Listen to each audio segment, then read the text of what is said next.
स्वागत आपका हमारे YouTube चैनल पर। आपका दिन शुभ और मंगलमय हो। भगवान श्री हरि और माता लक्ष्मी की कृपा आप सभी पर सदैव बनी रहे। आज हम एक बेहद और महत्वपूर्ण व्रत शनिवार व्रत की कथा सुनने जा रहे हैं। शनिवार व्रत का पालन विशेष रूप से शनि देव की कृपा प्राप्त करने के लिए किया जाता है। इस व्रत को करने से व्यक्ति की सारी बाधाएं समाप्त होती है और जीवन में सुख समृद्धि का वास होता है। तो आइए जानते हैं इस व्रत की कथा, जो हमें शनि देव की महिमा और आशीर्वाद को समझने में मदद करती है। कथा एक छोटा सा कथा है, इसको सुनते हैं। यह कथा एक समय की बात है जब एक गांव में निर्धन ब्राह्मण रहता था। उसकी परिस्थिति बहुत कठिन थी, लेकिन उसका विश्वास शनि देव पर दृढ़ था। एक दिन वह अपने घर में बैठे सोच रहा था कि उसकी दरिद्रता का कारण क्या है। तभी उसके पास एक ज्ञानी व्यक्ति आए और उन्होंने उसे शनिवार का व्रत रखने का सुझाव दिया। ब्राह्मण ने इस व्रत को श्रद्धापूर्ण और भक्ति से शुरू किया। हर शनिवार का व्रत करते हुए शनि देव के पूजन में व्यस्त रहा। उसने व्रत के दौरान हर प्रकार की भलाई और पुण्य कार्यों को करने की कसम खाई। धीरे धीरे उसकी दरिद्रता दूर होने लगी और उसका जीवन बदलने लगा। कुछ समय बाद शनि देव प्रसन्न हुए और उन्होंने ब्राह्मण का दर्शन दिए। शनि देव ने कहा, हे ब्राह्मण, तुमने जो व्रत विधि पूर्वक किया है उससे मैं तुम पर प्रसन्न हूँ। अब तुम्हारे जीवन में कोई कष्ट नहीं रहेगा और तुम्हारा भाग्य बदल जाएगा। इसके बाद ब्राह्मण का जीवन सुधर गया और वह सुख समृद्ध धन ऐश्वर्य से पूर्ण हुआ। अब हम लोग शनिवार व्रत की कथा सुनते हैं। एक समय सूर्य, चंद्रमा, मंगल, बुध, बृहस्पति, शुक्र, शनि, राहु और केतु, इन ग्रहों में आपस में झगड़ा हो गया कि हम सब में सबसे बड़ा कौन है। सब अपने आप को बड़ा कहते थे। जब आपस में कोई निर्णय न हो सका तो सब के सब आपस में झगड़ते हुए इंद्र देवता के पास गए और कहने लगे कि आप देवताओं के राजा हैं, इसलिए आप हमारा न्याय करके बतलाइए कि हम 9 ग्रहों में सबसे बड़ा कौन है।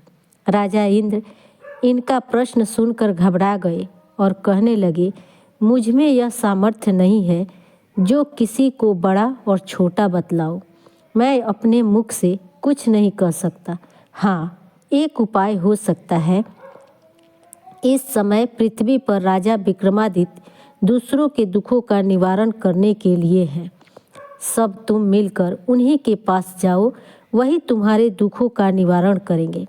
ऐसा वचन सुनकर सभी ग्रह देवता चलकर भूलोक में राजा विक्रमादित्य की सभा में जाकर उपस्थित हुए और अपना प्रश्न राजा के सामने रखा। राजा उनकी बात सुनकर बड़ी चिंता में पड़ गए कि मैं अपने मुख से किसको बड़ा और किसको छोटा बतलाऊं। जिसको छोटा बतलाऊंगा वही क्रोध करेगा। परंतु उनका झगड़ा निपटाने के लिए एक उपाय सोचा कि सोना, चांदी, कांसा, पीतल, सीसा, रांगा, जस्ता, अभ्रक और लोहा 9 धातुओं के 9 आसन बनवाए। सब आसनों को क्रम से, जैसे सोना सबसे पहले और लोहा सबसे पीछे बिछाए गए। इसके पश्चात राजा ने सब ग्रहों से कहा कि आप सब अपने अपने आसनों पर बैठिए। जिसका आसन सबसे आगे है वह सबसे बड़े और जिसका आसन सबसे पीछे है वह सबसे छोटा जानिए। चूँकि लोहा सबसे पीछे था और वह शनि देव का आसन था, इसलिए शनि देव ने समझ लिया कि राजा ने मुझको सबसे छोटा बना दिया है। इस पर शनि को बड़ा क्रोध आया और कहा कि राजा, तू मेरे पराक्रम को नहीं जानता। सूर्य एक राशि पर 1 महीना, चंद्रमा 2.25 दिन, मंगल 1.5 महीना, बृहस्पति 13 महीने, बुध और शुक्र 1 महीने, परंतु मैं एक राशि पर 2.5 अथवा 7.5 साल तक रहता हूँ। बड़े बड़े देवताओं को भी मैंने भीषण दुख दिया है।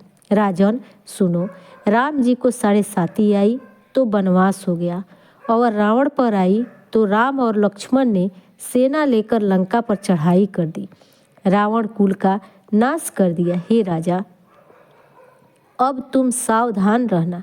राजा कहने लगा, जो कुछ भाग्य में होगा देखा जाएगा। इसके बाद अन्य ग्रह तो प्रसन्नता के साथ चले गए, परंतु शनिदेव बड़े क्रोध के साथ वहां से सिधारे। कुछ काल व्यतीत होने पर जब राजा को 7.5 की दशा आई तो शनिदेव घोड़ों की सौदागर बनकर अनेक सुंदर घोड़ों सहित राजा की राजधानी में आए। जब राजा ने सौदागर के आने की खबर सुनी तो अपने अश्वपाल को अच्छे अच्छे घोड़े खरीदने की आज्ञा दी। अश्वपाल ऐसी अच्छी नस्ल के घोड़े देखकर उनका मूल्य सुनकर चकित हो गया और तुरंत ही राजा को खबर दी। राजा उन घोड़ों को देखकर एक अच्छा सा घोड़ा चुनकर सवारी के लिए चढ़ा। राजा के घोड़े की पीठ पर चढ़ते ही घोड़ा जोर से भागा। घोड़ा बहुत दूर एक बड़े जंगल में जाकर राजा को छोड़कर अंतर्ध्यान हो गया। इसके बाद राजा अकेला जंगल में भटकता फिरता रहा। बहुत देर के पश्चात राजा ने भूख और प्यास से दुखी होकर भटकते भटकते एक ग्वाले को देखा। ग्वाले ने राजा को प्यास से व्याकुल देखकर पानी पिलाया। राजा की उंगली में एक अंगूठी थी, वह उसने निकालकर प्रसन्नता के साथ ग्वाले को दे दी और शहर की ओर चल दिया। राजा शहर में पहुंचकर एक सेठ की दुकान पर जाकर बैठ गया और अपने आप को उज्जैन का रहने वाला तथा अपना नाम बीका बतलाया। सेठ ने उसको एक कुलीन मनुष्य। भाग्यवश उस दिन सेठ की दुकान पर बिक्री बहुत अधिक हुई। तब सेठ उसको भाग्यवान पुरुष समझकर भोजन कराने के लिए अपने साथ ले गया। भोजन कराते समय राजा ने आश्चर्य की बात देखी। खूंटी पर हार लटक रहा है और वह खूंटी उस हार को निगल रही है। भोजन के पश्चात कमरे में आने पर जब सेठ को कमरे में हार न मिला तो सबने यही निश्चय किया कि सिवा बीका के और कोई इस कमरे में नहीं आया है, अतः अवश्य ही उसी ने हार चुराई है। परंतु बीका ने कहा, हार मैंने नहीं लिया है। इस पर 5-7 आदमी इकट्ठे होकर उसको फौजदार के पास लाए। फौजदार ने उसको राजा के सामने उपस्थित कर दिया और कहा कि ये आदमी तो भला प्रतीत होता है, चोर मालूम नहीं होता, परंतु सेठ का कहना है कि इसके सिवा और कोई घर में नहीं है, अवश्य ही इसी ने चोरी की है। तब राजा ने आज्ञा दी कि इसके हाथ पैर काटकर चौरंगिया किया जाए। राजा की आज्ञा का तुरंत पालन किया गया और बीका के हाथ पैर काट दिए गए। इस प्रकार कुछ काल व्यतीत होने पर एक तेली उसको अपने घर ले गया और कोल्हू पर उसको बिठा दिया।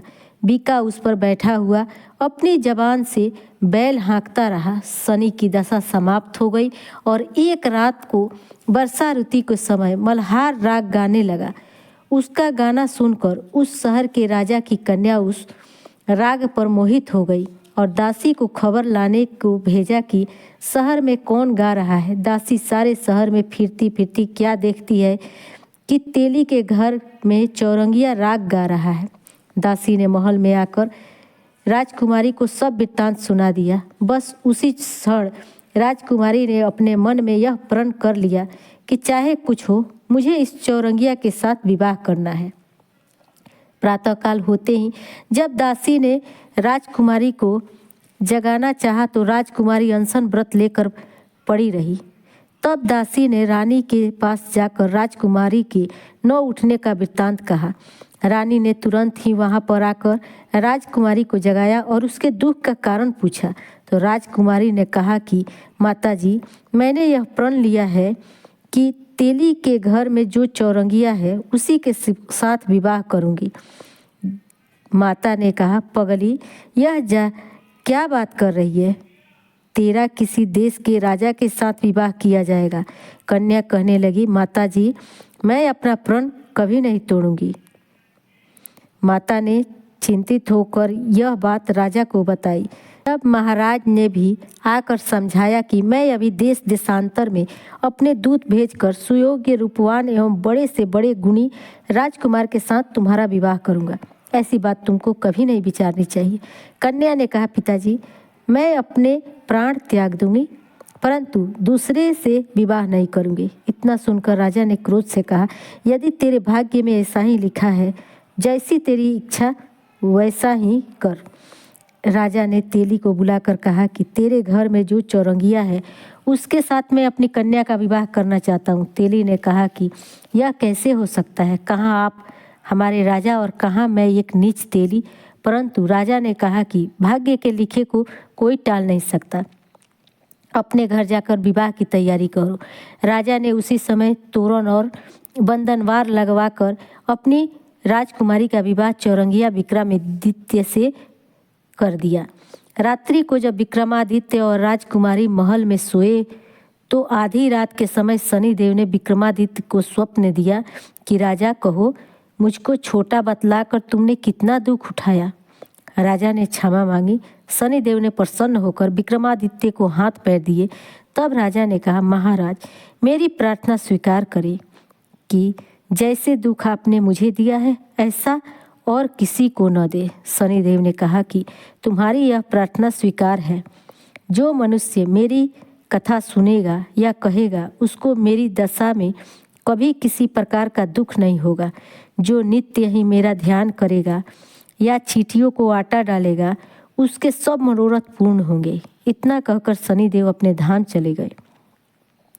राजकुमारी की आंख खुली और उसने राजा के हाथ पांव देखे तो उसे बड़ा आश्चर्य हुआ। उसको देखकर राजा ने अपना समस्त हाल कहा कि मैं उज्जैन का राजा विक्रमादित्य हूँ।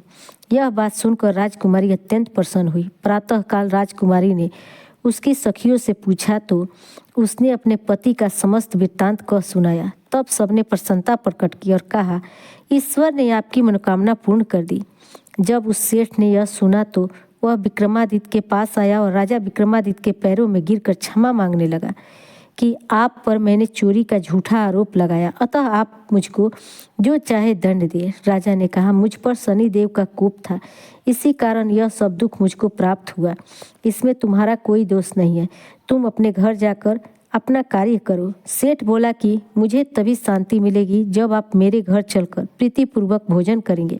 राजा ने कहा कि जैसी आपकी मर्जी हो वैसा ही करे। सेठ ने अपने घर जाकर अनेक प्रकार के सुंदर भोजन बनवाए और राजा विक्रमादित्य को प्रीति भोज दिया। जिस समय भोजन कर रहे थे एक अत्यंत आश्चर्य की बात सबको दिखाई दी। जो खूंटी पहले हार निकल गई थी वह अब हार उगल रही थी। जब भोजन समाप्त हो गया तो सेठ ने हाथ जोड़कर बहुत ही मोहरे राजा को भेंट की और कहा कि मेरे श्री कंबरी नाम की एक कन्या है, उसका पानी ग्रहण आप करें। इसके बाद सेठ ने अपनी कन्या का विवाह राजा के साथ कर दिया और बहुत सा दान दहेज दिया। इस प्रकार कुछ दिनों तक वहाँ निवास करने के पश्चात विक्रमादित्य ने शहर के राजा से कहा कि अब मेरी उज्जैन जाने की इच्छा है। कुछ दिन के बाद विदा होकर राजकुमारी मन भावनी, सेठ की कन्या श्री कंवरी और अनेक दास दासी रथ और पालकियों सहित विक्रमादित्य उज्जैन के साथ उज्जैन को चले। जब शहर के निकट पहुंचे तो पूर्ववासियों ने राजा के आने का संवाद सुना तो समस्त उज्जैन की प्रजा अगवानी के लिए आई। तब बड़ी प्रसन्नता से राजा अपने महल में पधारे। सारे शहर में बड़ा भारी महोत्सव मनाया गया और रात्रि में दीपमाला की गई। दूसरे दिन राजा ने शहर में यह घोषणा कराई कि शनि देवता सब ग्रहों में सर्वोपरि हैं। मैंने इनको छोटा बतलाया, इसी से मुझको यह दुख प्राप्त हुआ। इस कारण सारे शहर में सदा शनि देव की पूजा और कथा होने लगी। राजा और प्रजा अनेक प्रकार के सुख भोगती रही। जो कोई शनि देव की इस कथा को पढ़ता या सुनता है, शनि देव की कृपा से उसके सब दुख दूर हो जाते हैं। शनिवार की कथा को व्रत के दिन अवश्य पढ़ना चाहिए। अब हम लोग श्री शनि चालीसा को सुनेंगे। श्री शनिश्चर देव जी सुनहु श्रवण मम टेर, कोटि विघ्न नाशन प्रभु करो न मम हित देर। तब अस्तुति हे नाथ जोरी युगल कर, करत हूँ करिए मोहि सनाथ विघ्न हरन हे रवि सुवन। शनि देव मैं सुमरहूँ तो ही विद्या बुद्धि ज्ञान दो मोहि, तुमरो नाम अनेक बखाने क्षुद्र बुद्धि मैं जो कुछ जानो। अंतकोण रौद्र यम गाऊँ, कृष्ण बभ्रु शनि सबहि सुनाऊँ। पिंगल मंद सौरी सुखदाता, हित अनहित सब जन के दाता। नित्य जपे जो नाम तुम्हारा, करहूँ व्याधि दुख से निस्तारा। राशि विषम बस असुरन सुर नर पन्नग से सहित विद्याधर राजा रंक रही जो नीको पशु पंछी वंचर सब ही को कानन किला शिविर से ना कर नाश करत सब ग्राम्य नगर भर डारत विघ्न सब ही के सुख में व्याकुल हो ही पढ़े सब दुख में नाथ विनय तुमसे यह मेरी करिए मोही पर दया घनेरी मम हित विषम राशि महिबासा करियन नाथ यही मम आशा जो गुड़ उरद बार शनिश्चर तिल जो लोहन धन वस्त्र दान दिए सब होय सुखारी सोई शांति सनह विनय हमारी नाथ दया तुम मुँह पर कीजे कोट विघ्न क्षणिक मह छीजे बंदौ नाथ जुगल कर जोरी सुनहु दया करी विनती मोरी कबहू तीरथ राज प्रयागा सरयु तीर सहित अनुरागा कबहू सरस्वती सुध निर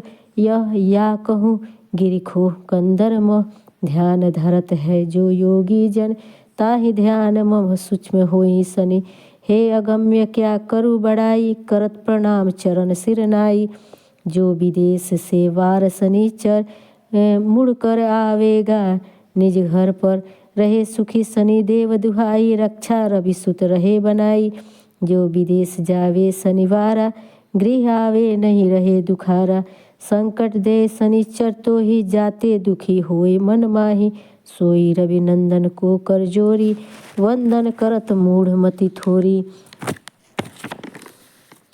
ब्रह्मा जगत बनावत हारा विष्णु सबहि नीत देत आहारा हे त्रिशूलधारी त्रिपुरारी विभुदेव मूर्ति एक वारी इक होई धारण कर शनि नित बंधन सोई शनि को दमन चित जो नर पाठ करे मन चित से सो नर छूटे व्याथा अमित से हो पितृ धन संपत्ति बाढ़े कली काल कर जोरे ठाढ़े पशु कुटुंब बांधव आदिक से भरा भवन रही है नित सबसे नाना भांति भोग सुख सारा अंत समय तज कर संसारा पावे मुक्ति अमर पद भाई जो नित शनि सो ध्यान लगाई पढ़े प्रातः जो नाम शनि दस रहे शनिचर नित उसके बस पीड़ा शांति की कबहु न होई नित उठ ध्यान धरे जो कोई जो यह पाठ करे 40 होए सुखी साखी जगदीशा